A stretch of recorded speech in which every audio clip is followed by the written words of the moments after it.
welcome to episode 7 of the Irish Fitness Podcast. This episode is brought to you by the Filthy 150, the first sanction of the 2020 season. Big shout out to Darina and Jamie. They're doing it big. It's happening this weekend up in Punchardstown. A lot of sponsors going on up there. There's Guinness and there's a few of the rest of them, I believe. Loads of vendors too, yeah. Loads of vendors, loads of action going on over the weekend. There's going to be, I think, over 1,000 athletes, I believe, or close to 1,000 over the weekend. You can even place bets on Paddy Power. So if you're a gambling man, then you can throw a few shilling towards your favourite athlete or your worst athlete. I'm not sure what way would that work, I wonder. I don't know. Is it the best person you can bet on or whatever? I'd say it's the top elites. Yeah. All have a betting category. Obviously, it'd be the lead. Throw some money on Shane there. He's on the teams. Bet on yourself. Bet on yourself to lose and sandbag every workout. That'd be fucking hilarious. It happens in every Probably sport. will. But as I said, it's going to be a big event. So shout out to the lads, and we wish everyone the best of luck. We have some great guests on today. We have Sam Briggs, the legend, OG 2013 Games champion. We also have the Filthy 150 owners and organisers, Darina and Jamie, on for a quick chat. Unfortunately, the video was a little bit subpar quality for Jamie and Darina, but we worked with it as best we could. You can still understand them and all that kind of stuff. We've sorted everything out from now on. We're going to be using Facebook, aren't we? It seems like a better Skype is no good. No. So we figured out today Facebook is a lot better. So from now on, our visual on our guests and our audio and whatnot is going to be a lot higher quality. Shout out to Mark Zuckerberg. So we're going to take a look at some of the athletes today. We're also going to take a look at the workouts for the Filthy 150, and then we'll get into the interviews later on. So Shane, who do we have in the elite section? Who can people expect to see this weekend? So what we're going to look at is basically the confirmed invite elite athletes. Like there's a lot of athletes going to this, obviously on the men and women's side. Yeah. So going through a whole leaderboard to see who got invited or who accepted invitations will kind of be all over the place. Yeah. Because it was like a 4 sanctioned qualifier. Okay. So it was like 3 other sanctions and 50 all do the same qualifier. So what we're going to do is just go off who got invited from the Filthy 150 and who accepted invitations, who we're going to see on the floor. Ideal. So first we're starting off then is the GOAT herself, Emma McQuaid. Just a little thing Filthy have up on their stories there. You can have a look through them if you're on their Instagram page. Shout out to Emma. She obviously is our national champ, 6th in the world in the Open. We're expecting big things from her this season. I think she could. What do you think? She get on the podium for sure. I think she's definitely worth a shout at. Even a win, like you can't take her out of the question I think so. of winning this. She's in the mix. It's in her home country. She's the 21st fittest on earth now. Yep. Like you can only go up from there. That's missing the cup by one place. You know what I mean? So there's nothing wrong with that. She can fly through this event. I'm sure she's well prepared for it now. The Open, as she said to us, is not a big deal for her. She didn't take the Open as seriously, even though she wiped the floor in the Open. But at the same time, I'd say this was her thing as well. She wanted to perform at this event. So absolutely, we'll be rooting for her anyway. The next one then, confirmed Mickey Smith. Mickey Smith, the champ, our 2019 national champion. Didn't have a great Open performance this year. He was a bit disappointed with that. You know, the first workout he didn't get off to a good start, but I think Mickey is a live athlete. Yeah, I think he will perform well, as we saw at the games, where he qualified in the Open and then he got into 26th. I think he finished at the games, wasn't 26th in the world, So absolutely phenomenal performance. Again, just near that cut line. You know, it was one workout that separated Mickey, which was just it was Mary, wasn't it, with the handstand push-ups. Yes, You saw some kind of the taller athletes. Mickey is a big enough guy. Come towards the back, but I'm sure if Mickey had another go off that, he'd do even better. So he's proven himself at live competitions. Completely, We know that he's a winner on the comp floor. And you know, possibility. You know, I would like to see him shoot for that podium. I think he's worth a shout as well. When we talked to him there a couple of weeks ago, you know, he's going into it confident. He's going in. He's probably almost a little bit more well rested. He is because of the Open. Because say if he had gone for that Open spot for the first place, He would have selling out on every workout. He would have done them multiple times. I know that he does have some kind of a bicep injury at the moment, so fingers crossed. I think the way he described it was just a bit of a niggle, so I wouldn't read too much into it. I think it just stopped him from doing muscle-ups in 20.5. So he probably didn't want the risk doing any damage. Why would you? I'd say him and his coach were just like, let's just rest and let's hit this full on. I'm sure Neil put together some type of plan. He could have a bit of redemption about him too. I think that's what he's probably thinking now. Knowing his personality, he's probably thinking now I'm going to prove myself in a live true competition. champ mentality. Yeah.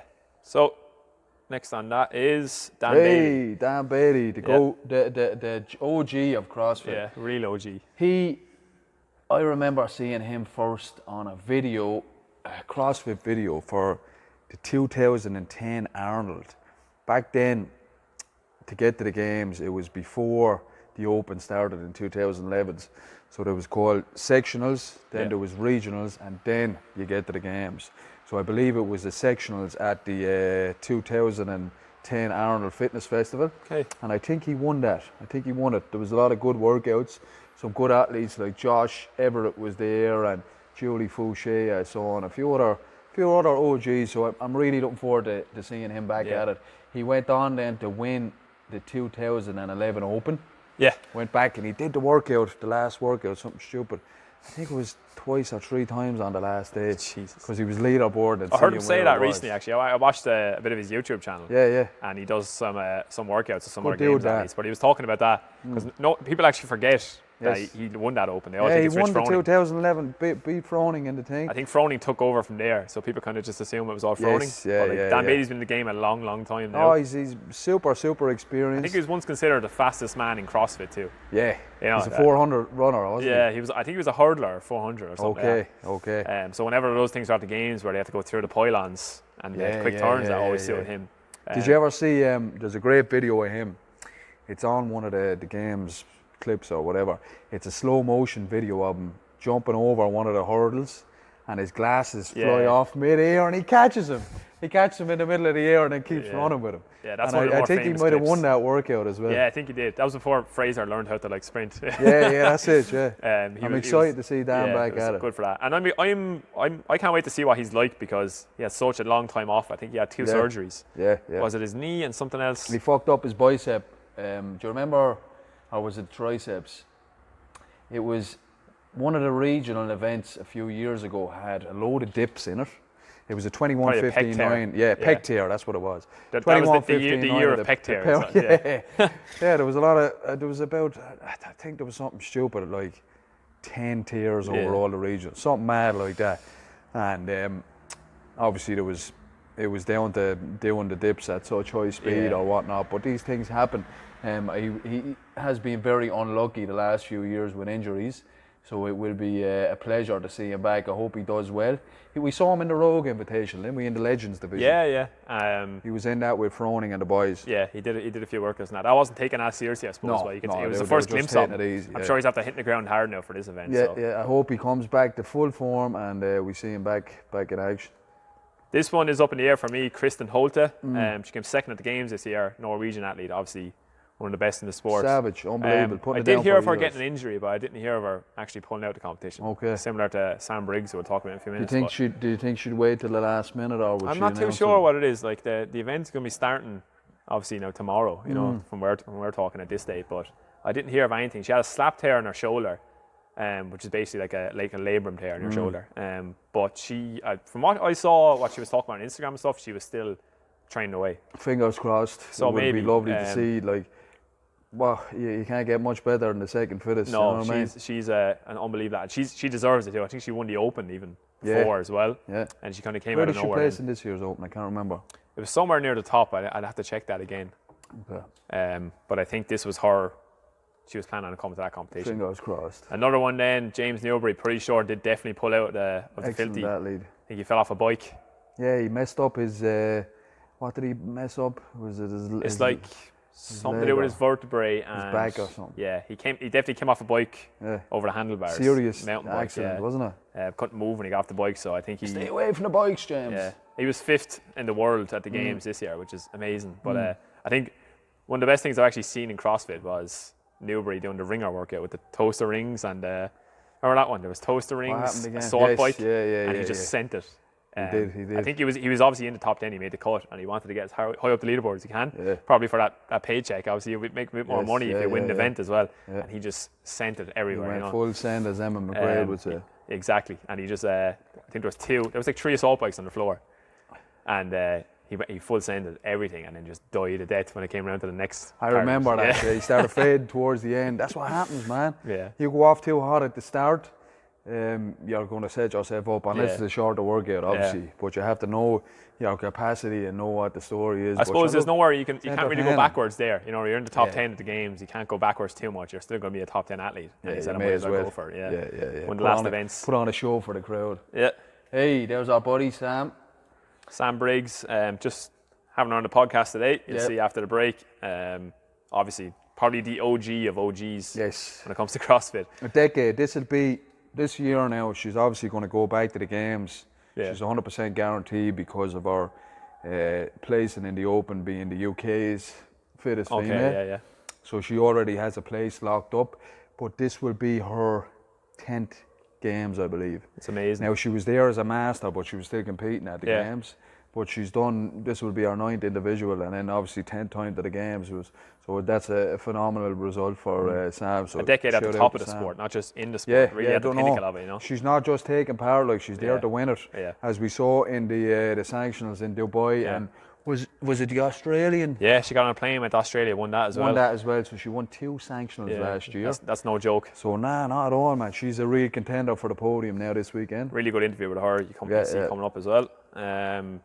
Roman Krenikov. Was actually down. He's down in the CrossFit. Poor old Russian. I saw CrossFit 82. He's down with Army. Yeah, brilliant. He's down with 2 Russian brothers. Afghanistan is Afghanistan. Yeah. Shout out to Army and Krenikov. But what a tragic kind of a story in CrossFit. Yeah. So Krenikov, for anyone that don't know, he won the last regionals 2018, qualified for the games. Poor fella, came out of his mother in Russia, so he's not allowed a visa into the United States. And then the same thing happened again next year. Yeah. So he 2 years in a row he's qualified for the games, and both times, and he would have been a contender. Obviously, Fraser is the dominant force, but he would have done well for the podium. I think he would have. Yeah, for sure. For whatever reason, was it something? Is his dad a terrorist? Or something I have no idea. I wouldn't jump to conclusions like that. Hey, there's some kind of Krenikov's dad is a terrorist. There's some kind of problem with his visa. Obviously, I think maybe it's the part of Russia he's from. Yeah, there's different places in Russia where they just don't allow you into the United States. They don't let terrorists in. Another thing I heard as well is that when you apply too late for the visa, they just won't give it to you. So I don't know. I wouldn't say that's his problem. I'd say he has a fair idea that he's going to go to the CrossFit Games. Yeah, he must know. He's fairly good. Obviously wins. Yeah. Well, he definitely podiums at sanctions and stuff. And he has this crazy engine, aerobic capacity. He works with Chris Henshaw too. Okay. Do you know, that's his coach. So he has that engine. But he just can't get into the United States. Definitely. Did he win Russia again this year? Oh, I think he did. It's something we don't even need to check. You just assume, We just need to get his visa situation sorted. Just get him situated. Donald Trump, if you're listening, give that man a visa. Yeah. Sort him out, help him. Next on this then is Jonakowski. Excellent athlete. Very consistent athlete over the last few years. Yeah. I want to say he has at least 4 games appearances. Yeah, he does. Has been at least in the top 20 at the games, if not top 10. Yeah. Sorry, I'm not too much on the facts now at the moment, but he's been putting it in for years again. I believe, is that Miko Salo's protege? Yeah, it is. Miko Salo was coaching him for a while, and not sure if he still does or not. I know that they were great friends, and he was kind of the next up and comer. Yeah, he was tipped to be a podium athlete. Next out of Finland as well. So we don't hear too many athletes coming out of Finland. No. So Jonakowski was in the mix for years in CrossFit. Yeah. He came in for pretty young as well. Real contention for the win now this weekend. Yeah, he is. You throw him in the mix anywhere. He's contention at the games for a podium every year too. You can't. It's almost like a BKG. Yeah. You can't take him out of the mix. No, if he goes somewhere, he could win it. Absolutely. After that, then we have Sean Sweeney. Yep. The cowboy, Sean Sweeney. A fan favourite in Ireland for sure, with his kind of an Irish name as well. Sweeney has to be Irish, don't they? I get such a laugh off him because when he comes to events, he brings pictures of himself with a cowboy hat on, signs them and just gives them to people, even if they don't ask. I love that. Yes, boy. We should start doing that. I know, it's brilliant. I might start do doing that filthy now the weekend. Yeah, that would be class. Do you know what I mean? Out on the comp floor, give it to people. And how did he do at the games last year? I can't remember. I want to say he got cut around that same time of that sprint event. I don't think that favoured him. Did he win the South African? He did, yeah. That's how he got in. Yeah, that's he beat how Cole he got Sager in South Africa to get in. He's a great athlete. I love. They actually can't get that sanction on this year. The South African one is not going ahead this year. Actually, why? I don't know. There's some kind of rules going on with the tennis out there. They had like a tennis match on. They wouldn't even go. That's other news anyway. But it's a bit of a shame. It looked like a really good sanction. They had kind of weird monkey bars and stuff like that. Which suited him. Like he's a mad athlete like that. He's a weird monkey. He was putting up. Obviously, he's very closely related to the Filthy 150. I had him for an event over here. When we had our national champions go against each other, him and Travis Williams did 19.5 against each other, and this guy's just capacity is ridiculous, you know. Just a well-rounded CrossFitter. Yeah. Shout out to Sean Sweeney. Next one is Matt McLeod. So he came 7th at the games this year. Excellent athlete. Great athlete. Kind of came out of nowhere, out of Australia, you know. He's a small, little, quiet guy. Almost looks like an Australian Fraser. Yeah, he does a bit, doesn't he? You know, and little beard on him. Yeah. And the haircut as well. He has a crazy engine as well. That's what set him apart at the games. Yeah. I think it was the run, was it just swim and paddle workout at the games this year that he won that, and that's what kind of bumped him up into the top 10. Australians, all of them are known for their swimming. Yeah. And that ain't got to do in the water. They have a very kind of a water-based society in terms of like activities and stuff like that. All the cities are just right by the beach. Yeah. When I was over there in 2009, we were staying in Perth, and again, everything is by the beach or always at the beach. Yeah. The beach is always full. They have the weather. The people are surfing. You know what I mean? So I suppose that, and then when they're teenagers, they all more or less get a part-time job as a coach or a lifeguard. Yeah, that's it. At some point, you know, so they have exposure to that. Opportunities for that, isn't it? They get those paddle boards again. That's what they use at the games. Use lifeguard paddle boards. So and like that suit him. There's no swimming event at the Filthy, even though that would be great to see. I wonder will they? They might put it in eventually. Dunleary or something. Nice to see. Imagine that. Dunleary Pier. I don't know if he'd be looking forward to that. How cool that would be, but swimming in the Irish Sea. Probably freezing your ass off. It might be dangerous. This guy is worth a shout at winning the whole event as well. There's no reason he couldn't. He's on like. So any money, lads? It might be a good bet. Yeah. We saw him. He did an open announcement in Australia too against Cam Porter. That's right. Who's also a very legit athlete, and he kind of, I think he ended up lapping him on that one. 20.3. Oh, let's skip one there. I think it's Thuri Hegelater. So another Icelandic athlete who's been on the scene for a few years. Yes. I think she's been around. I think she won. She definitely won one of the sanctions last year. Did she? Hard to say now. I think. She knows she's going to be good with a name like she might have won the Icelandic one, the one that was in Reykjavik that they had there. Huge sanction. Because the daughters themselves didn't even compete at it. They were. Sure, Annie was involved in organising it. And Catherine was there too. Yeah. She was. I believe she was semi-programming it, but she's definitely one of the what's her affiliate? Is it CrossFit Reykjavik? CrossFit Reykjavik, yeah. They were organising the whole thing. Yeah, so she would have been stepping out. So I think Thuri came in there and she didn't take it easy, but she took the win there. Yeah. I think Hayley Adams was kind of chasing her in that one too. Yeah. So that's Thuri Helgadar. And the last one that's confirmed on this, Chandler Smith, another fan favourite. Yes, absolutely. A lot of people in Ireland will be very happy to see this guy just because of his personality, you know. Is he in the military, I believe, isn't he? Yeah, he's in the army, I think. He lost a finger there. Lost a finger after dropping. Legend. They were moving something in the field and dropping his finger. Chopped his finger off. And it was after that he got good at CrossFit. He got to the games. Really dialed it in. He was in was it the 2017 or 18 regionals, and he really won the crowd over. Yeah. You know, he's just a good dude, great personality, extremely humble. Yeah. But at the same time, a world class. And you can't miss him because he's absolutely ripped and he's like a little, you know what I mean? He's a tank of a man. So he's shredded. It's nice to see a bit of diversity. Yeah, exactly. Yeah, well. you don't see it too much in the sport. Nah, honestly, you don't, man. I was talking about that to someone a few times, and I suppose that because it is an upper class middle sport, especially in America. Yeah. You know, it tends to be more pricier over there. You're talking about $200 or $300. then a lot of the ethnic communities, we'll say, won't be able to afford it. Exactly, yeah. So it's nice to see a bit of that. I'd say in 10 or 20 years' time. 3 athletes, exactly. You don't know. Like, there'll be a token white guy. Yeah, it won't be a white guy sport then, you know. Yeah. But I think you're seeing now, he's kind of the forefront of it. But there's another guy, Marquand Jones, who's have to get into the games. I don't know if he made it through the Open this year. He was on the bubble this year.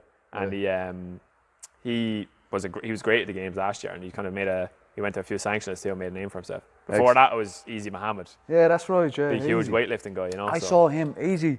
He's still doing the Open. I'm not sure where he's placing because I follow him on YouTube and I've seen him putting up the videos, but I don't think he's at the level he used to be at.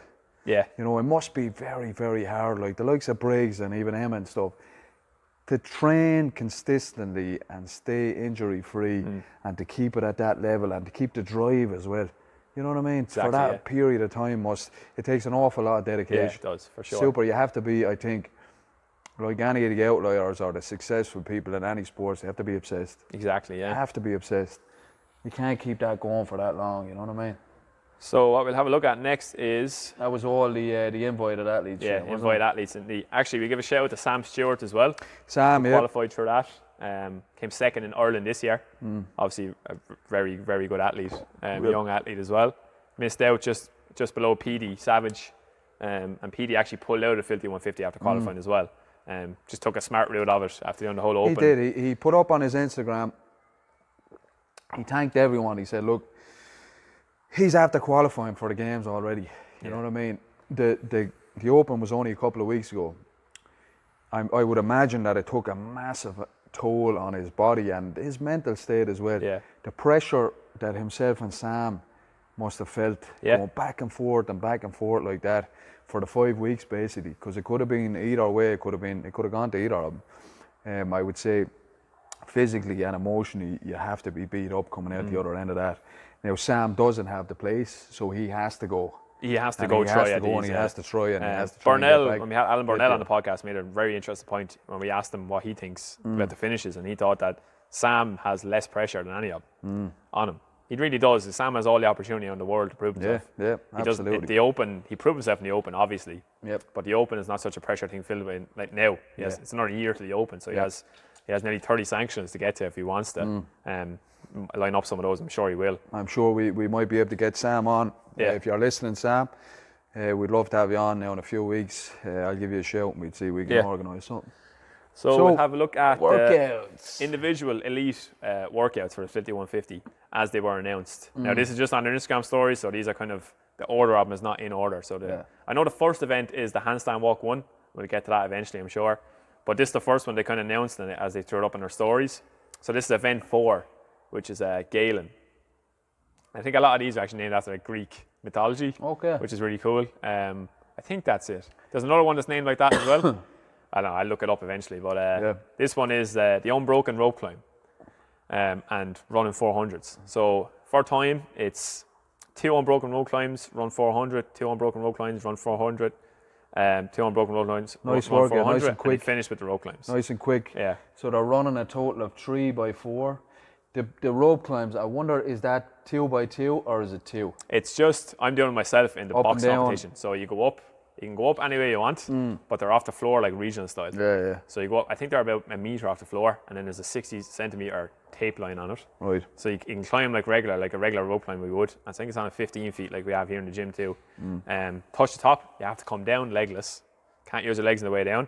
And you have to come down below that tape, and you can't touch the floor. And then you can attach your legs back up. And that's the 2 rope climbs. Is that's 2 then? It's not like you're 4 going up, if you get You're going up, you're coming down and up again, so it's 2, That would be challenging, man. It'd be nice and quick though, I think. Yeah. I think it's going to be not easy, but you know, you'll start to see on round 4 or 3 and 4, that's where the real separation will come. I think the females will have a bigger struggle with this. Obviously, males have an easier time with the upper body gymnastics. So I think we're going to see, what's the cap on this, Shane? He didn't announce any caps for these ones. I would say, so if you're talking about 90 seconds for a 400 times 3, 4.5. About 12, 13? No, less. I think less. I think about a 7 to 8 minute time cap. Okay. them rope climbs don't take that long. Yeah, actually, I did watch Jacob Hepner. I'd say around about an 8 minute. Jacob Hepner did it yesterday. He's not going to the event, but he just puts them up on his YouTube channel, doing random events. He did 2 of the filthy events, and he did that on like an assault runner. Yeah. I think it took him around the 8 minute mark. So maybe there might be a 9 minute cap. I would guess around about that. I think there's going to be a lot of females get capped on this. Yeah. And I think some of the males win as well. We're talking about 400s. Nice workout, you're probably looking at average a 120, 400. Gymnastics, they're going to have to go flat out. Yeah, you're going to have to push on those. And then the one that we're doing in the box competition up there, the team of 4, is not very different. I'm actually doing broken rope lines for our team, so I'm going to be it's a very similar workout for me. Run a 400 as well, you know. Yeah, you do well at that. So that's what's nice about programming, you know. You get goes across the whole thing. Yeah. So the next one they announced is actually event 7, which I'm looking forward to looking at as well. I think it's a brilliant event. A 4-kilometer bike and a 1K run. Nice. Trek bikes like they use at the games. So Trek are sponsoring that. So they're proper road bikes, you know. 4K is probably around the track. I think it's around Punches down track. Yeah. And then they leave the bikes and go around again. Nice. Brilliant. You're not going to see it at many sections. What would a 4K bike take? I wonder. 5 minutes or something like that. So if a 1K run takes, you probably go about, probably take about 5 minutes. Maybe 5 to 7 minutes. Would you go 4 times as fast on a bike? Close enough to it. Yeah, you would. I'd say you're probably talking about a 10-minute workout there, around about that. And you're looking at like close enough to a 4-minute K as well, you know. I wonder, will they have, like, how many is there? Is there 30, I think, in each? Will they have all of them on the track at the same time? I hope so. That'd be nice to see. I think they could do that. That'd be class. I think it's a tight squeeze when they're running around it because they're not on the course. I think they're on the concrete around the course. Okay. Which is what makes it a K. Okay. So that'll be interesting. Yeah, another nice workout. Another one with running in it. 2 different. It's a couplet, bike and a run. Nice and simple, flat out. That's the most running I've seen actually at an event so far. This one. Now we're into the CrossFit. Nice. This is I was very impressed with the programming on this workout. Yeah. It's called The Couplet. I think it's named after Darina. Okay.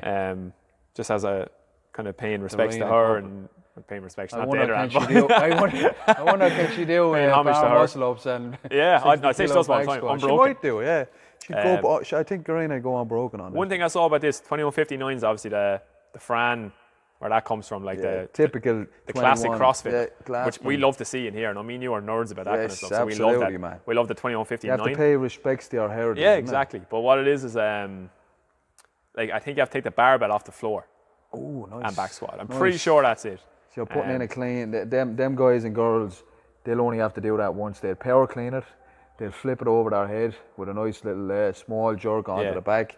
And once they start moving on the reps, they're not putting that down. And it doesn't look like there's nothing that gets in the way of you doing unbroken bar muscle ups if you have the capacity either. Because you're not really pulling on that. I know you're doing a power clean, but that's not a heavy power clean. It'd be interesting to see. I think some of the males, the likes of Briggsy, I think Emma could do that unbroken. Yeah, she could. To the topper athletes. And I'd say some of the males as well. It's a short one, it's fast. Yeah. So they definitely go for it. If you want to win the event, I think it has to be unbroken. Yeah, I think so. Maybe there might be a few breaking it up in the round of 15, but the 9 will sure be unbroken. So. We had something similar there a few years ago in the final of the IFC. We had 21 pull-ups, 21 back squats with 70, 15 chest to bar, 15 front squats with 70, and then 9 bar muscle-ups and 9 overhead squats with 70. That's brilliant. So we love that 21, 15, and 9. Classic. So that one's elite individual event too. So if you're up there on Friday evening, you'll be able to watch that one. Yeah. Or I think it's all live streamed as well. Now here's another one I was talking about. That was the Greek names again. Sisyphus, which I believe is a guy who got sentenced by God to push a rock up a hill for eternity. Nice. Sorry, we're kind of in the way there on that. But what it is this new movement again we're seeing from the programmer here, Jamie Lawler, with his really good program. I always throw something new into the mix, like the unbroken rope climb. This one is a sandbag. He has sandbag clean. I guess you call it a toss. So it's 20 meters of a toss. So the workout is 4 rounds for time, 30 calorie bike, 25 toast bar, and 20 meter sandbag cleans. Very good. So there's it's almost like a handstand walk. Love it. If you're in feet, I'm pretty sure it's about 60 feet or just over. So you have to actually toss the sandbag 20 meters over your shoulder. As you're going down the way. I think it'll be like 10 meters out, 10 meters back. Yeah, I think it's an assault bike as well. I would say that, what does it say? It's 30, yeah, it is, yeah. It could be, Would it be assault bike? Actually, yeah. D8 are giving in the bikes up there, so I'd say it would be assault bike. It's going to be nice. There's another one that has the concept 2 in it. They'll have to keep a good pace on the bike. They'll have to do the 25 toes to bar at least for the first round or two unbroken. Yeah. And then the D-boy cleans is going to be a weird one, isn't it? Yeah, it is. It's about just getting as far as you can on each throw. I think, and that's just going to blow up your grip if you're not used to tossing. I don't know how heavy it is. I'm assuming it's pretty heavy. I wouldn't say it's that heavy though. You wouldn't do that with a 50, would you? I think it might be over that. Would you? Yeah, I think so. I think it's a pretty heavy one because they can toss. Top people can toss stuff like that. No bother. It's the elite, so you want to see, and then that's a very high volume of toast bar in the space of a short workout. 100 reps. It's a shame they didn't put the time caps up on it. Yeah. I would imagine. So you're talking around about the good people will get through that 30 cals in a minute. 25 toes to bar. I would say it's a 12-minute cap. Around about 12 minutes. Yeah, I'd say so. Do you think longer or do you think less? 12 minutes. Yeah, now what you said it. Sounds a bit more feasible. If you you see, what they do on the bike. A minute, right? That's 3 times 4. You probably, I'd say even a 15 minutes on that. Yeah, maybe. Because people are going to start, breaking toes to bar. Yeah, they'll have to break up the toes to bar. The D-boy cleans are going to get definitely more challenging, and they have to slow down on the bike at some stage. You know what's funny about these ones? If you wrote that out without 4 ounces of time, just as a chipper, you'd look at it as a completely different workout. Yeah. If we wrote that on the board in here for a class, they could look at that like it's a chipper workout. Yeah. Because you'd be chipping away at 25 toes to bar. Yeah. But you could, people of a lower level could legitimately do that as a kind of a teamwork. Yeah, a longer workout. Yeah, teamwork too. That's what it's becoming now, you know. But the 30 calorie bike and the 25 toast bar is just such, for me, that's like huge volume on the toast bar anyway. Yeah, man. I wonder will they break them up early? The smart guys might break them up early. They might do like a 15 and a 10 or something like that. Because that's 100 toast bar, you know. So it's been at regionals and stuff like that before, so they probably have experience with that. Those high volume toast bar. This one is the first one, the first event of the Filthy 150 I was talking about. This is the first part of the CrossFit season we're going to see, and I love the program of it. So what it is 4-time ski 1,000 meters for men and 700 meters for women, which sounds really simple in your head, but basically every 2 minutes, including 0, you have to do a 20-meter handstand walk. Nice. For Americans or whoever, that's about 60 feet again, like with the sandbag cleans. That's a fair way on your hands. So they're basically chipping away at that 1,000. Yeah. And then they're starting off with the 20-meter handstand walk as well, which I like, because they would have get a big chunk of it. If they didn't start with that on the 0, then they'd get a big chunk of the 1,000 done, or the 700 for the females. Yeah, I love it. Love that one. It's a good one now. That's a real nice one. It will test people's, obviously, their handstand walk. Can they go unbroken and whatnot? And then their ability to just pull hard on the ski erg. And then can they, after going for it on the ski, can they just kick straight up? Yeah. Now, I'm sure, again, with them elites, they'll have no issue with that at all. It is a good separator. You saw it at the games this year where we had the row, I think it was kettlebell push press, straight into a really long, I think it's four different parts of a handstand walk. And someone like Matt Fraser just went for it. And it made it look easy. But there was a lot of top guys that struggled on that. And a lot of them actually missed out on staying in the cup because they get all the way onto the bottom and then they just fail. And if you fail, you go back to the start. You have to go back. I think in this they'll have this like in the open where we section it off every 5 feet or probably every few meters in this case, or every 2 meters. I'd say what they'll have is a 10 meter. Yeah. I'd say they'll have it in 5s that you go 5 unbroken, so they have 10 out in 5s, 2 5s, and then 10 back. So you go out and then you go back, ski, out, back, ski. Great workout, yeah. I think around 6 minute mark we're looking at for that, just over 5 maybe. So if you were doing a ski, I think it's a little bit harder than the rower to get the pace. So you're talking about an average for a kilometre of around about 4 minutes. Obviously under if you're going for 3.5, 3 to 3.5. So yeah, you'd probably see with the 20 metres on it then as well. I'd say about a 7 or 8 minute cap. Yeah. There'd probably be a different cap for women and men on that one, just because of they use the CrossFit methodology thing of programming 70%, which Jamie's program is quite like that. Just from looking at these workouts, he does kind of classic CrossFit style, where it's like they do women do 70% of men's. What I would always follow and what we see some of the people doing as well is kind of the 2/3. Yeah, 2/3. Yeah. So if you have, like we saw on the back squat, 90 for the males, 60 for the females. if it's 135 pounds, they go 95 pounds and so on. So it makes it just a little bit easier. But I think for the elites now, they need to revisit the 2/3 I was going to say rule. it, yeah. There was actually some complaints by females in the Open this year, saying they could have done more weight on that on the clean and jerk work. Yeah. I think that at that elite level now, the body weight difference. So the females mightn't necessarily be 2/3 of the body weight, or their contractile potential for the body weight is higher than a male of the same weight. Do you know what I'm saying? Exactly, yeah. So they might need to revisit it. But I think it was Amanda Barnhart was actually talking about that as well. You could argue as well, though, look, if you keep it at 2/3, they're just going to do it faster. Yeah. So as long as they're all still using the same weight, it don't really matter. Athletes always adjust. Yep. Oh, so this one's event 5. It's called Spinning Catherine. So this is a really good looking one too. Hang on, skipped off it there. Paused. 160 double unders, 10 meter regional lunge. What's the regional lunge? So you have a dumbbell racked in the front rack, and you have one dumbbell overhead. Oh yes, yeah. And they're lunging out and back. I saw Mickey doing that. Mickey had his, he took a shot at that there just yesterday, I believe, and he said, if anyone goes unbroken on that, God bless him. He said. So what the workout is if he's struggling to go unbroken, then I think it's a difficult one. For time, 160 double unders, which is a good way to start a workout. 10 meter regional lunge, so you have that one hand in the air, one hand in the front rack on the other one. Yep. I think it's holding 30 kg dumbbells for men and 22 for women, so on the heavier side as well. Yep. 24 alternating thrusters, which I had the pleasure of doing as well. Shout out to Dylan Kincaid, who was my partner in that, kind of killed him with those thrusters. But they weren't as bad as we thought they were going to be. They look tough. I'm actually a fan of thrusters. You know, I think you love thrusters, yeah. Any kind of thruster. So I love barbell thrusters way more, but the alternate ones just adds more into it, having stability in your shoulders. So 24, the alternating thrusters, back in 10 meter regional lunge, back into the thrusters again for 24, and then it goes back to how it started, 10 meter regional lunge, and ends with the double unders. So I can see where Mickey's come from there. Like that would be a feat to do unbroken, you know. If you can keep those thrusters up, that's 48 of those thrusters. You know, if you can keep those unbroken, I mean, you're definitely the elite side of things. You'll be doing well, all right. Yeah. Yeah, another great test. And then everyone's favourite is next. A 1RM snatch. Not much to say about that. We kind of see it in every competition. That's Friday night, isn't it? Friday night, yeah. Lovely. So hopefully it'll be under the lights or whatever.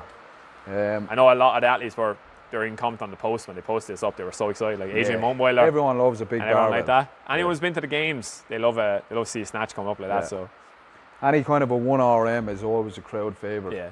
Because when you're doing workouts and stuff. Welcome to episode 7 of the Irish Fitness Podcast. We have a special guest all the way via the magic of Facebook today, Miss Sam Briggs. Sam, thanks for coming on the show. Really appreciate you coming on. How are you? How are you doing? No problem at all. Thank you for having me. You just keep breaking up now that we've started recording. We're breaking up a little bit. I know the connection is not fantastic, but we'll roll with it. If you pause for a few seconds and then it goes again, my apologies on that. All right, no problem. No problem. As I said, thanks for coming on. I know you're in Ireland the last, is it a week you're here now? You're visiting Emma and you're getting ready for the Filthy 150. That's correct, yeah. Emma came over to do the last open workout with me last Monday. Yes. And then I flew back with her on Thursday, so I've been here for a week getting ready for Filthy. Excellent. And would you often do that, travel somewhere a week beforehand to try and acclimatise, or is it just something that you wanted to come over and do a bit of training with Emma? No, that's the typical thing. I'd rather be there. There's not that much acclimatising to do from the UK to Ireland. No. But going over to Dubai and going over to America, etc. I like to be there at least a week to 2 weeks just to get onto the correct time zone and get used to if it's hotter climate or humidity, etc. Excellent.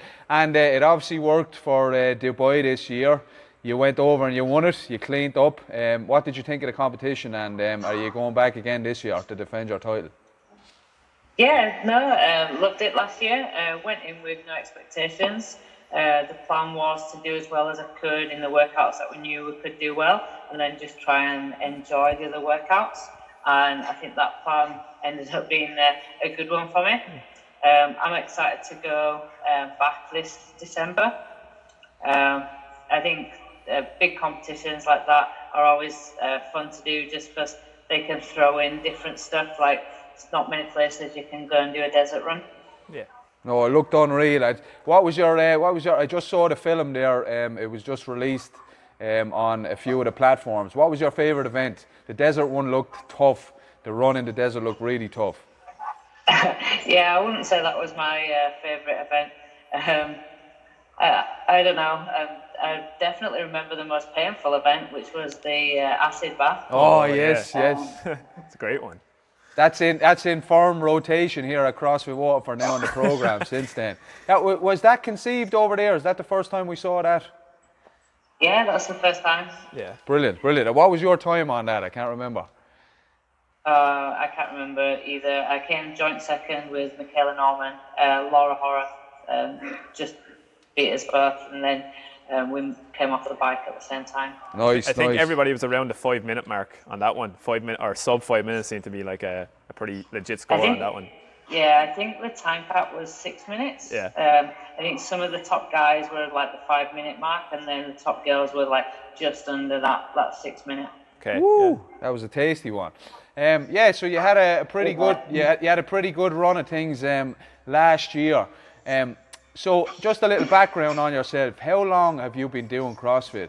I know I talked to you about seeing you in 2010. Everyone was wondering who the British girl was taking off on that pyramid double helling at the start. I started doing CrossFit, it was like May time in 2009.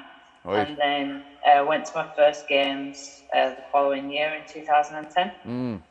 Brilliant. I remember, as I said to you, watching you in that event, you were the rookie on the scene at that stage, and you were whooping a lot of big names. And then you went on then...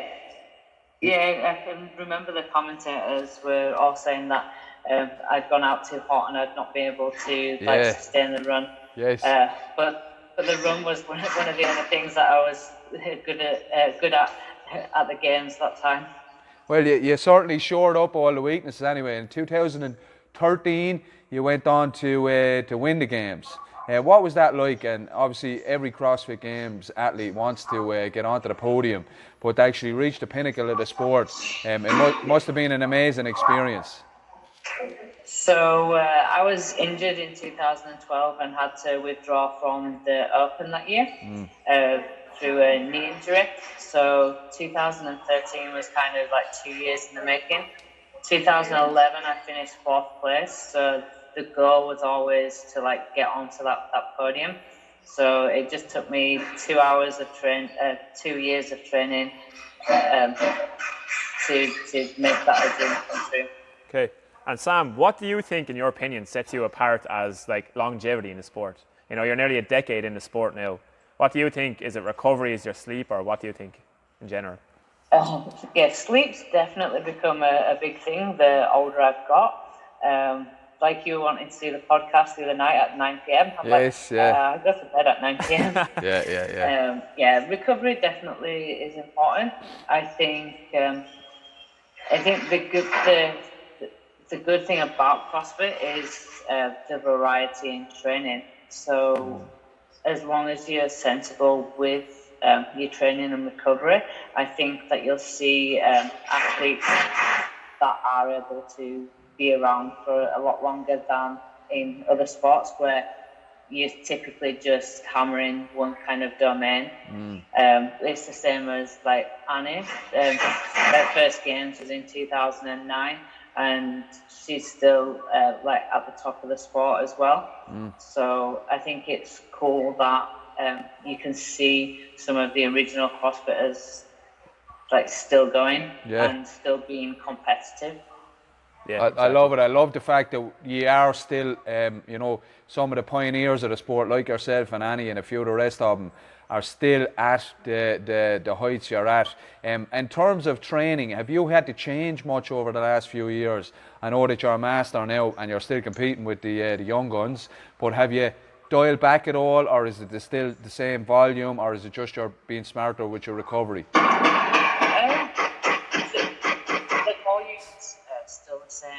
just have to change kind of like the focus. So obviously, like I'm known for my engine, and strength is something that I've always struggled with. Kind of in the middle of my career, like 2013 to 2015, was kind of where I was at my strongest, and then unfortunate like injuries, kind of like I've had like setbacks, and I've never been able to get back to that strength. And if I focus too much on that, my body becomes broken down, and that's when I start to get more niggles. So now going into competitions, instead of trying to win every event, which I would have tried to have done earlier years, it's now try and capitalise and make points where I know I can, and then it's more damage limitation on other events, as opposed to just going balls to the wall and everything. Yeah. And you're still competing, obviously, as an individual with the non-masters, we say. Have you ever considered just going full-time into masters, or are you going to keep going the way you're going as long as you feel like you're at a competitive level? I still enjoy training at the level that I train, and part of that is with the goal to compete as an individual.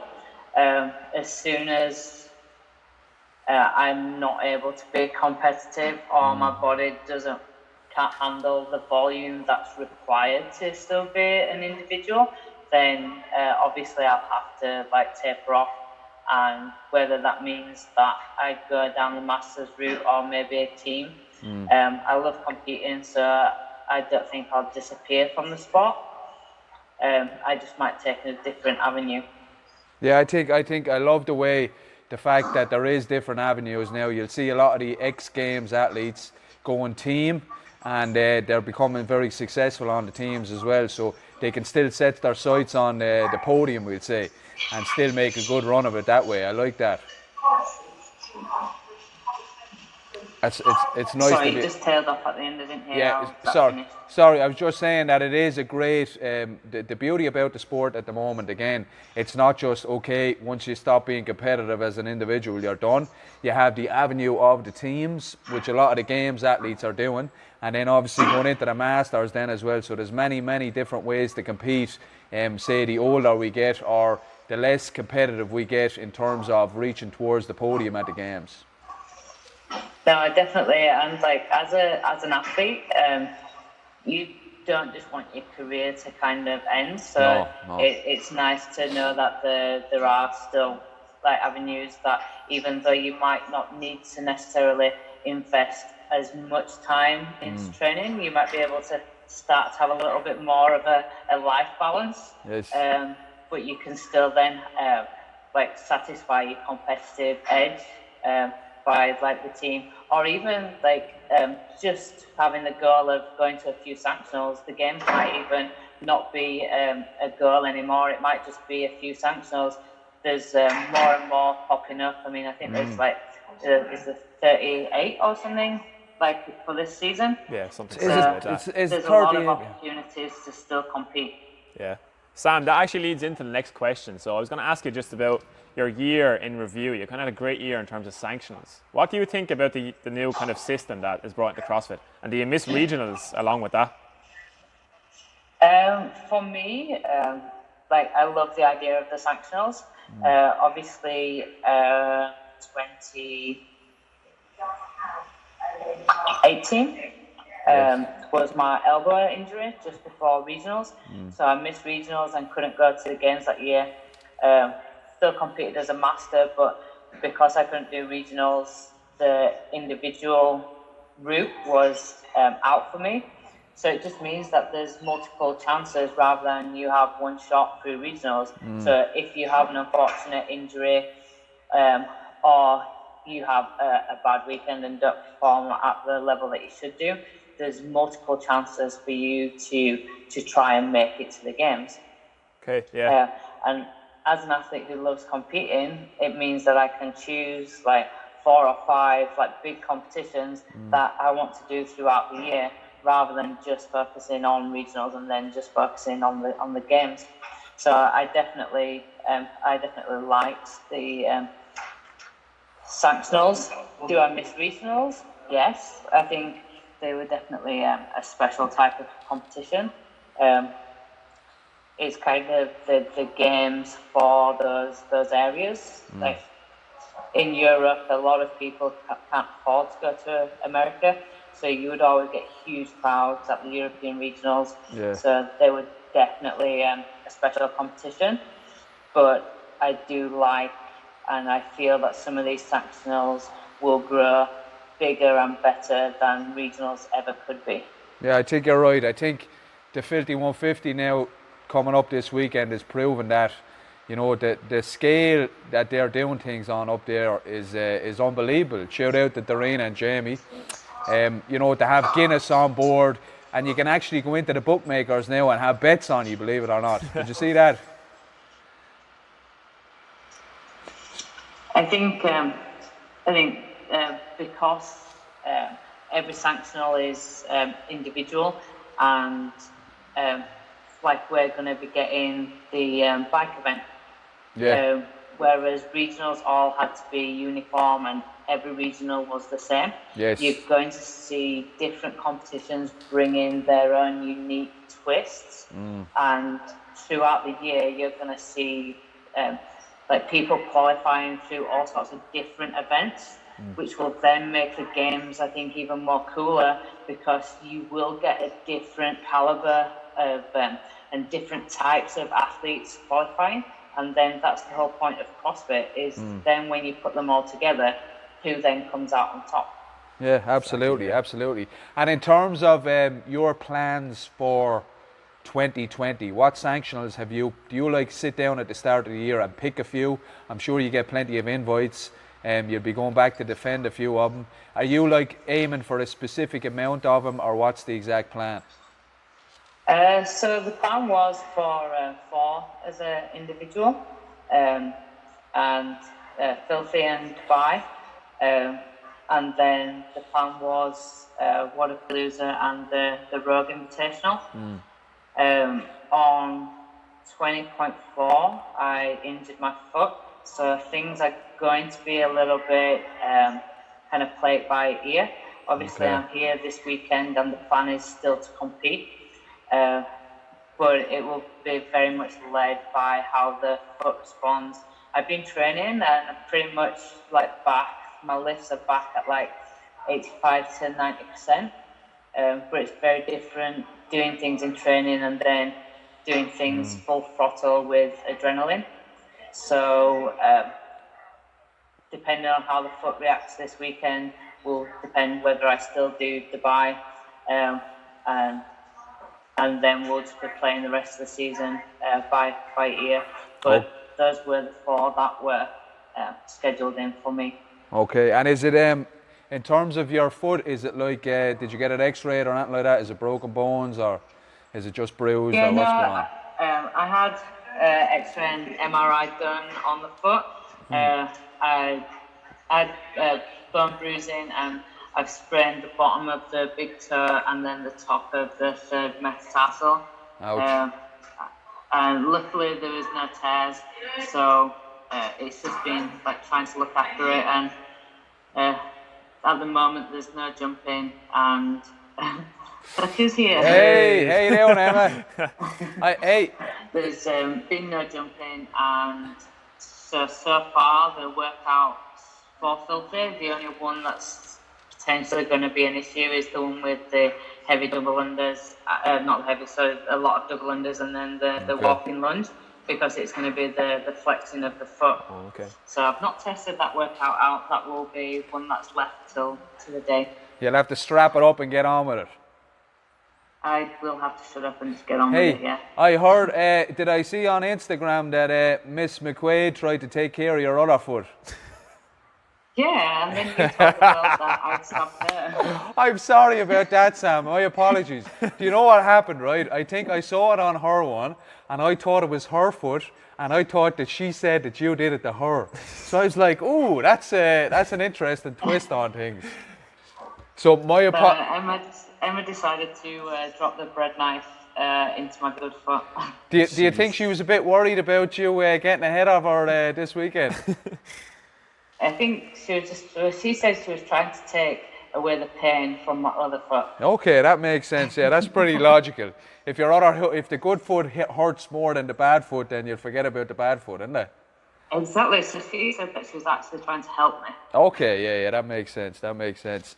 And what do you think of all the events then this weekend? Are you looking forward to doing them and stuff like that? I know you said you might have an issue with the double unders, but do you like the format of the 3 days and all the other events?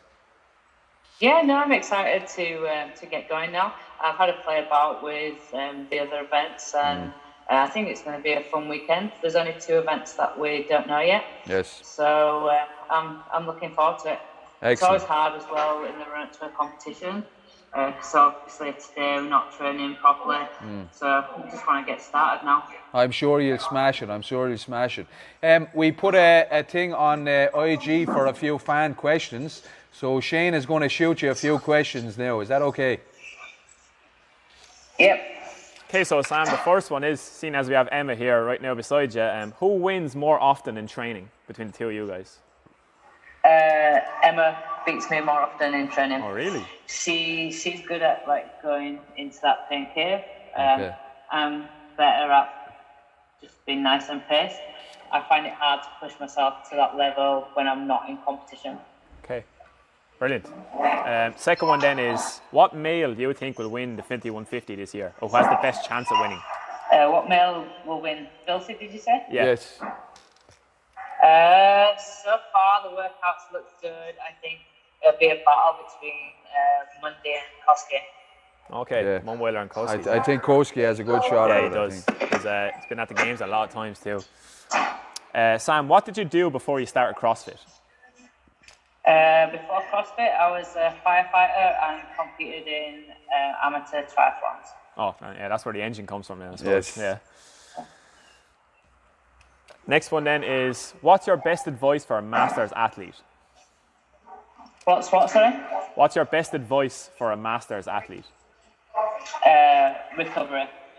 Just recovery? Definitely. Sleep. Like, I think that's the hardest thing for a lot of Masters athletes. If they have like a job outside of CrossFit and then children and other things to try and juggle, they focus too much on the training and not enough on the recovery side. Sleep is like one of the biggest things, especially if you still want to be competitive. Okay, yeah. And so Sam, the last one then I have for you is, who does your program? Sorry, you keep breaking up. All right, sorry. The last question. Who does your program? Both me and Emma are programmed by James Jousey. Oh, okay, yeah. Heard the name a few times in the sport. Interesting. Before we go, Sam, is there anyone you want to give a shout out to? Anyone you want to say thanks? I'm sure you want to thank Emma for stabbing you in the foot, but is there anyone else you'd like to thank also? Just thank you for everybody that's supported me over the years. Yeah. And hopefully see you all out this weekend at Filthy. Absolutely. Sam, thank you so much for coming and taking the time to talk to us all. We're all big fans and we wish you the best of luck at the weekend and also over the coming season. Thank you very much. All right, talk to you soon, girl. Take it easy. And we're done, I think. Yeah. That's a wrap, Shane. Good stuff. So that's it for episode 7, guys. A little bit of info and guests on the 150. Yeah. We will see hopefully over the weekend. Shane here is going to be competing. Are you excited, brother? I'll be on that comp floor. I can't wait to start now. Deadly. So best of luck to everyone competing at the weekend. Shout out again to Darina and Jamie and the crew. I'm sure it's going to be a fantastic weekend. You know, an amazing event to put CrossFit on the map, or Irish CrossFit on the map. And looking forward to seeing it all plays out. And we will be back next week with our national champion, PD Savage. Until then, guys, have a safe weekend and we'll see you next week. Today for our guests, we have Darina and Jamie of the 5150 and CrossFit Boa. How are you doing, guys? How's things? Really good. We're all good, thanks. Good stuff. I really appreciate you taking the time out to have a few words with us and stuff like that. I know you're extremely busy. There's something going to happen, I think I heard next week, is there? Yeah, well, the build up started yesterday, so for the next 9 days we're in Punchestown trying to put together the event. So we're a little bit busy, but excited. Very good, very good. I'm sure you'll be nearly sleeping up there, will you? Getting your tents out and pitching fires and whatnot. What sleep, Tom? Yes. Not much sleeping Actually, going on. yeah. That makes sense. So as I said, lads, really appreciate you coming on the show. We'll try and cover as much as we can in the short period we have you for. I know you're very busy, so Shane is going to try and go through a few things with you and try and figure out what's going on next week. Sound good? Sounds good. Perfect. Good. So guys, just to start off then, if you want to give us a brief overview of kind of the competition history or something like that. I know you started back in 2013, so I know you went through quite a few changes since then with kind of venue and stuff. Do you want to just give us where the competition, where it started and what the beginnings were there, if you can, please? Yeah, so 2013 we started, we decided to run a small event. And basically what we were seeing, we were going around a small event around the country, so we run one of our own. What we tried to do was get a bit more of a community feel at it. So we decided to invite 6 boxes along, and we just asked each box to bring 25 people with them. So the idea was it would be a good group of people that knew each other, but the overall event was small enough that each individual box could start talking to each other. And we might actually build a bit of community at it. And it turned out worked pretty well. I mean, we had 150 people total, and next year we were up to like 1,200 people total, so it exploded very quickly. And it's gone from there. I mean, year 3 we were up to 800 athletes and a couple of thousand spectators, and it's kind of been growing a little bit every year since then. Brilliant. It has. It's an amazing competition. I remember we had a team in the Masters division in 2016, myself and Martina and Brendan and Lisa, and I was amazed at the scope of it. It was the biggest competition I had been to at that stage, and I was very impressed with the whole setup and all that. It really had that arena style games feel to it, if that makes sense. Well, that's very kind of you to say. We tried to go to a different venue every year, so when people came back, there was something new for them, and that has worked very well for us. It has been challenging. Each venue had their own distinct challenges. The airport, although visually it looks brilliant, there's a constraints with being in an airport, having to get a closure license, etc. And then the National Basketball Stadium, that has its own difficulties. So there's been pros and cons to moving, but I think overall in creating an atmosphere in terms of giving spectators and athletes a new experience, it's worked well. Very good, very good. Brilliant. And in terms of using Punchestown as the new venue, what will the setup be? Will it be some outdoors? Will it be some indoors? Is it a big hall? What exactly are the spectators and the athletes in for up there? Yeah, so we have a main event arena. So they have a huge, massive indoor arena, which is like a big aircraft hangar looking type of building. And that's where we're going to have our main floor, our grandstand. And that's where I'd say the majority of the work will take place. We also we do have 500 acres of countryside on site, and that's, we have full use of that. So we're definitely going to take advantage of that. We have a work that actually been announced today, which will really get us out into the countryside and out into the grass, and it'll kind of look fantastic. Excellent. Our outdoor work. So we've got 3 kind of separate setups across a pretty large complex. Very good. I think that's the competition aspect of it, Tom, but I think what's unique about this year compared to other years is that we have an individual complex that has restaurants, bars, a VIP area, an athlete warm-up area. So for the main arena, it will be like a stage. It will be all about the competition. It will be all on the athlete. But then looking at the whole complex, which Jamie said is huge, Punchestown facilitates maybe 100,000 people on race day. So we're lucky to have so many buildings that we can utilize. So if you want to go shopping, we've got the big centre village. if you're going to go and warming up as an athlete, now you have a huge 20,000 square foot warm-up area. You've got bars, you've got restaurants, so it gives us a huge scope. It enables us to offer a kind of a festival feel, a lot more than we've ever been done before. So for me, it's the best venue we've ever had. Excellent, excellent. Sounds like it's going to be an epic weekend. And in terms of the amount of athletes you have signed up this year, how many people are you expecting to be competing over the weekend? Teams included with the elites also? About 1,000 altogether. Brilliant, That brilliant. includes the community event, the box cup event, and the elites and elite teams. Amazing, amazing. That's definitely by far the biggest Irish CrossFit competition we've ever seen. So. Well, yeah, it's great, but I know how good we are as a community. I know how much energy and passion we put in as a crowd. So, you know, I'm going to Waterpalooza. Watch out, a couple of years, Ireland will be the one everyone's talking about. Yes, absolutely, lads. I have no doubt about it. If there's anyone can take it to that next level and surpass any of the other international competitions, I have no doubt it's you guys and the team. Well, you say that, but I think that the crowd and the community make a huge difference, Tom. Yes, we've been to lots of different nationals, and there's something special about an Irish crowd.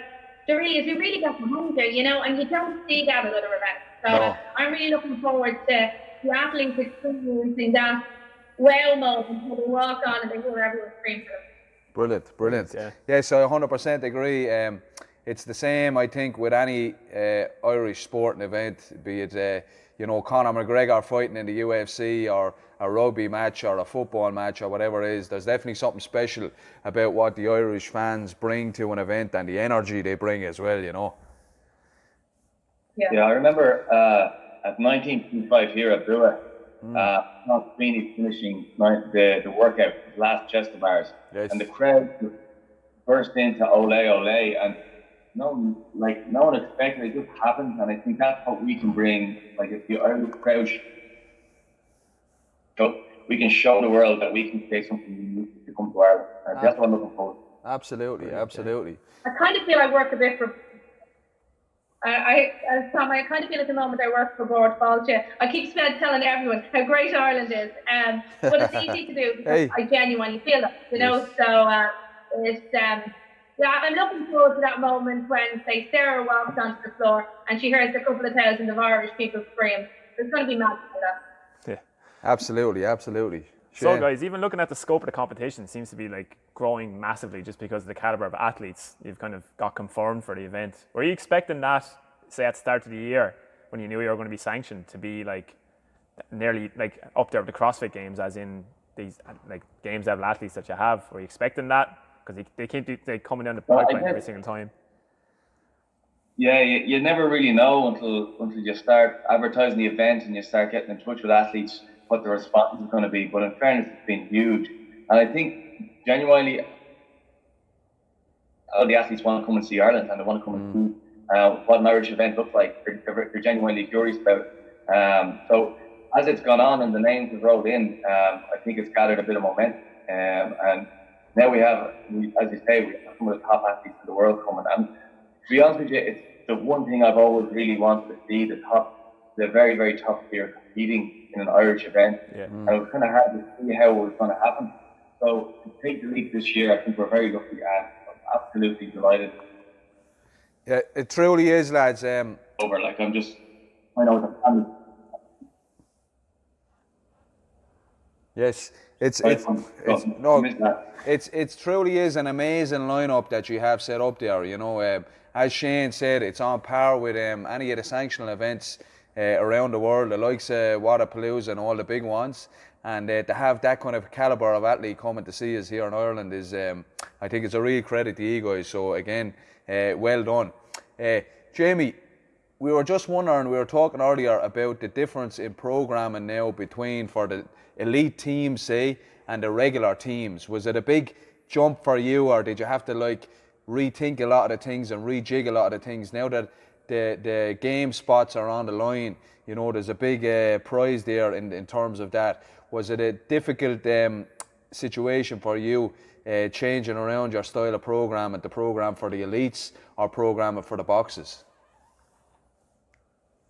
Well, I'd say definitely spent more time on programming this year by a long way. But every year we've had the challenge of having at the very, very top team in the Filter 150. Like Sam Briggs was on the 3rd place team last year, and Em McQuaid won it last year. So we've always had the challenge of having the elite challenge on one end, and then having the beginners to get into the workouts at the other end, and all things in between. It's always been a challenge. So, but this year, you're dead right. There's a lot more on the line. That like there's 70 grand of money to be won. So you have to take that very seriously, and that. A bit of experience with the filthy playoffs. We've had a few top level athletes go head to head as well. But it's just been a case of getting a lot of workout testing done, and to make sure that your time caps are right and the loads are right. And as you know yourself, you have to make sure you can't miss any of the workouts with all the eyes on it. So it's definitely a challenge, and don't get me wrong, I'm nervous about it. We'll see how it unfolds. I'm sure I'll take away lessons by the end. Yes, absolutely, man. Well, any of the workouts that you've released so far look very well programmed. They're very appropriate and accessible for the lower end, and then obviously a great test for the higher end athletes. So I can't wait to see how they play out over the weekend. We have had a few teams through here, even just to borrow a worm for an hour, just to see how they get on with it. So yes, we've had a few travelling teams dropping in using the worm here. It's only a 2-man worm. But I'm sure people want to get as much practice in as they possibly can over the next few days. Yeah, we've got so many messages. People saying, I know you're really busy, but can we just meet you or collect a worm from you or come into the gym to borrow a worm? It's like, lads, I'm really sorry, but the supplier TK French has taken them all back to make sure that everything is perfect away. Restitch them. So Adam Kramer is at this moment not talking to me, I think. I'd say so, yeah, you get a bit pissed off. And in terms of logistics, lads, how many teams will be on the floor at one time? And will there be different arenas, we'll say, running? Will there be elite teams over here competing at the same time as regular teams? Or what way does that work? Is it going to be one floor that is always occupied, or will there be different events going on at different times? Yeah, so what we've tried to do is set up the team of 4 box competition that we run every year in a way that it's the same structure. There'll be 4 floors running at once, and everyone will rotate through the 4 workouts. Now, what we really wanted was those people to not miss out on any of the elite workouts. So we worked hard at a schedule that would allow that to happen. So the weekend will be like this. Friday will be all the elites. It'll be mainly a spectator day for most people. Yep. Then the half of Saturday will be all team of 4, and then right after that the elites will start. So the elites start in the afternoon every day and run tonight. It'll give us a nighttime show, and it'll also allow us to run straight into a party on site right after Saturday night.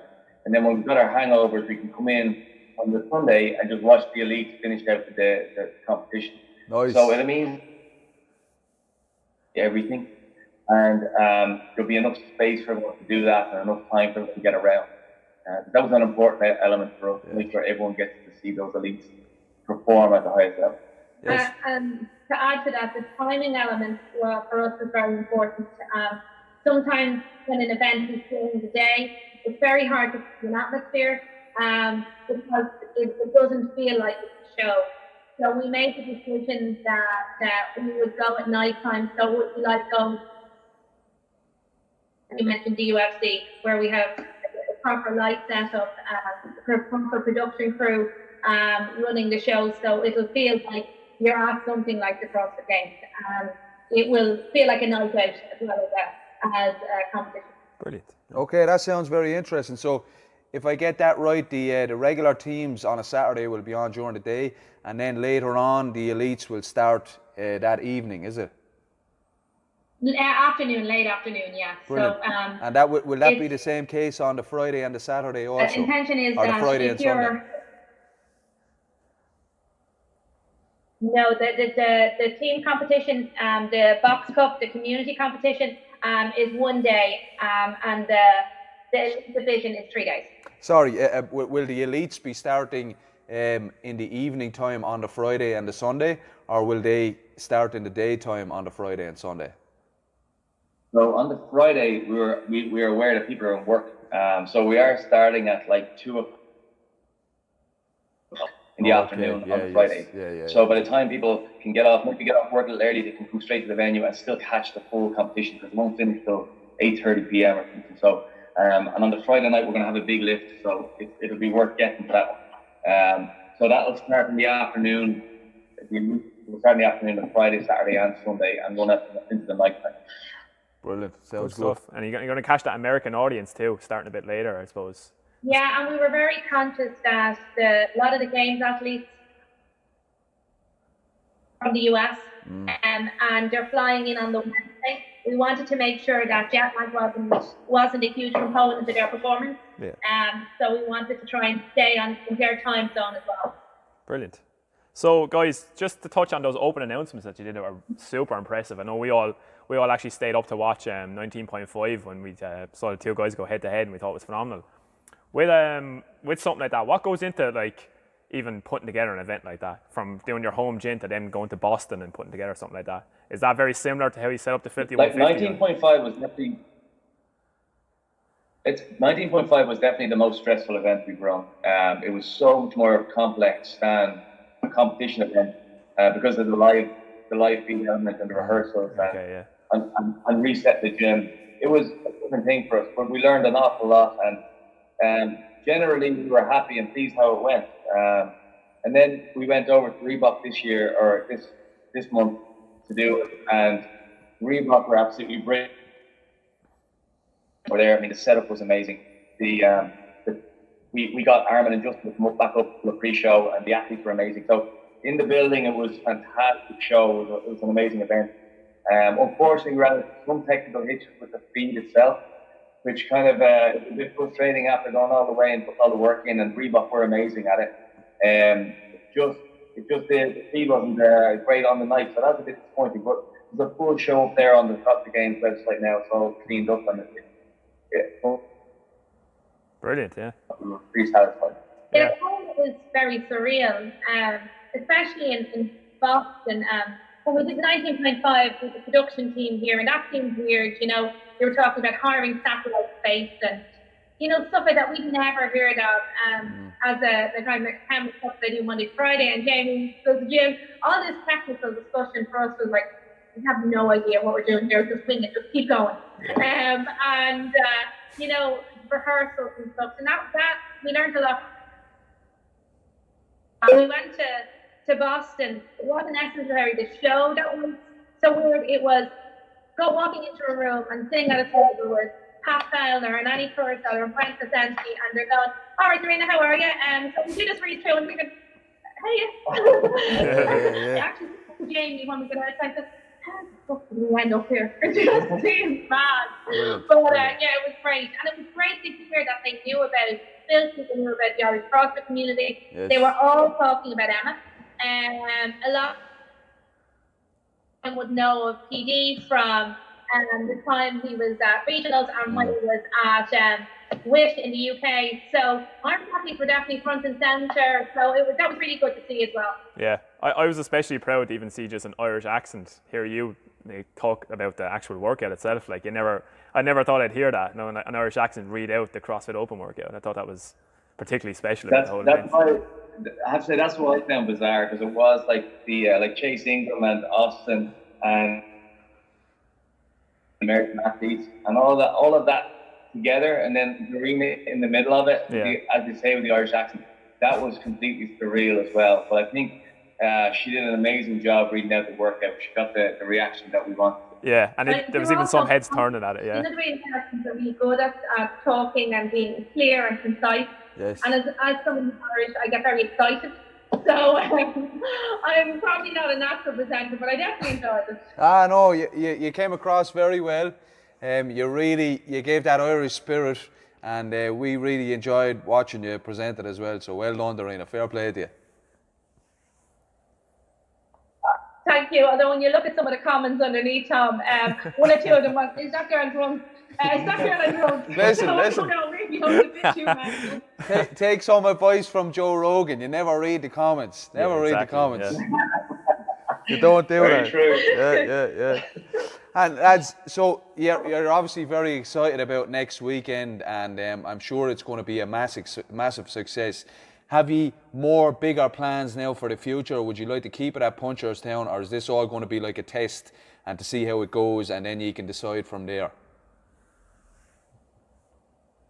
I guess it's always a little bit of a tester, but I think our experience up to now has been amazing at Punchestown. They've been really, really brilliant support for us, and the place is very suitable because there's the outdoor and indoor. And in fairness, the place looks beautiful. It's a nice place to be, and I think if we're going to invite loads of people from abroad, you kind of want them to see that nice side of Ireland, the rolling countryside, and they're right in the middle of it. So it gives us a lot of good options. I think it's a great venue, and I can see us being there for a long time.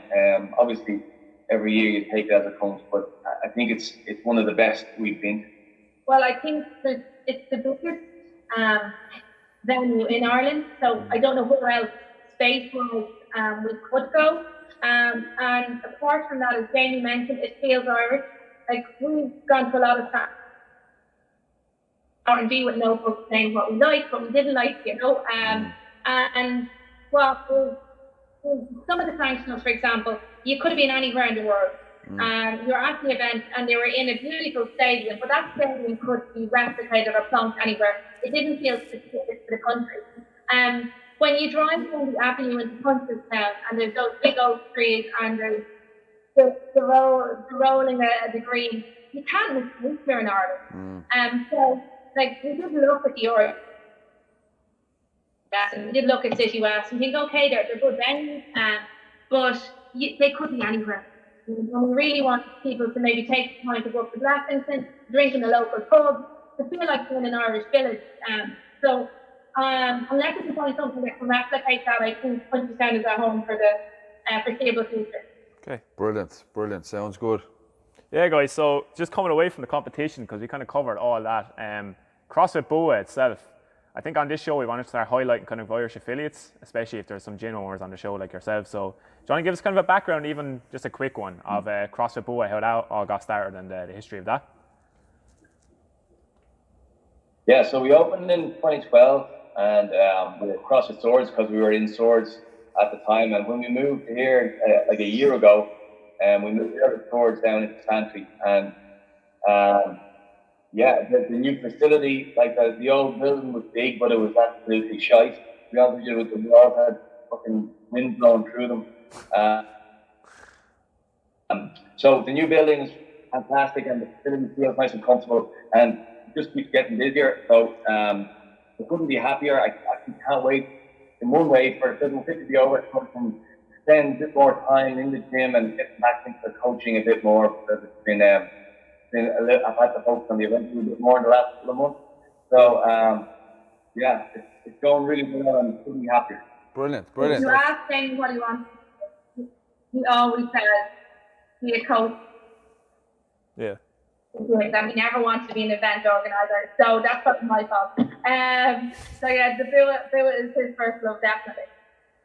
It is. It's always nice to have the gym as the base, and then we can once a year then flex our competition muscles and do a little bit extra and a little bit something outside the box, as they say.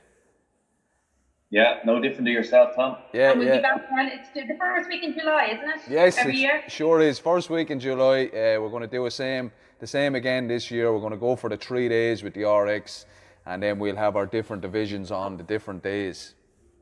So you'll have to come down, lads, as usual. Yeah, we never miss it. And I tell you what, it was so good last year seeing all the top Irish lads go head to head. Yeah. So I think if we can keep that going every year, I think it's a really important one for everyone to get. Absolutely, man. I'll handle the local kids, and you can take the internationals. And as far as this year, lads, who's your picks for elite winner, male and female? I think Emma is a real possibility to take the first in the females. Do you think we could possibly see an Irish male on the podium? I know that Mickey, Petey and Sam are competing. So we have 3 of the top Irish boys. Is it a possibility that one of them could get on the podium or more? Yeah, I think so. And I think when you look at their performances, that when they go to regional, that they always perform better at the live events. You know, they get the qualification through the open, but at the live events, you saw what PD did at regional at that time, and what Michael did at the games. I think these guys are made for that level of competition, like a sanctional. And I think, as I was saying at the start of the season, I think we'll see an Irish winner of a sanctional this year. I wouldn't be surprised. Yeah, I would agree. I think Emma has a great chance in the females, but with Kristen Halsey, with Sam Briggs, with Sarah daughter, with Truby Helgadother, they're all very evenly matched. So it will be a really, really tight race between them top 5, because there's literally nothing in it. And very similar to the men, we're going to have a really tight race between Sandra Smith and you know, like Janikowski, like Klenikov. There's so many fellas who could take that win. So hard to pick. And I guess that's what you want, isn't it, when you go into competition, that you don't quite know. There's no one person that can take it. So we keep guessing for the weekend. Yeah. Absolutely. It's nice to see the outlier dominate the competition, but I think it's more exciting to see a real competition in the sense of back and forth. Emma is a dominant force on the Irish leaderboard in the Open, and it's brilliant to see her on the world stage. But the male side is a lot more exciting, isn't it? Because you see this back and forth between Petey, between Sam. You know, is Jamie going to come up behind him? You know, there's a lot of ups and downs there, and I think that's what makes a competition way more exciting than just say the outlier running away with it. Yeah, I mean the Irish male division is so competitive. It's absolutely ridiculous. Yep. I mean, out of the small pool of people that have 4 or 5 lads who are like up at that level, I think it's testament to the level of coaching going on inside boxing around. Yeah. Yep. 100% agree. All right, lads. I know you're super busy, so we're going to wrap it up now. Thanks again for taking the time out to speak to us, and hopefully we'll see you next week. I know Shane is competing up there. I'm trying to get up. Do I get a press pass by any chance? Any chance of a press pass for Tom? Tom, I'm assuming that you'll be vlogging or whatever those young people say they're doing. That's it, yeah, vlogging. A big camera and a fluffy mic. Yes, I'm getting my fluffy mic out especially for you. I don't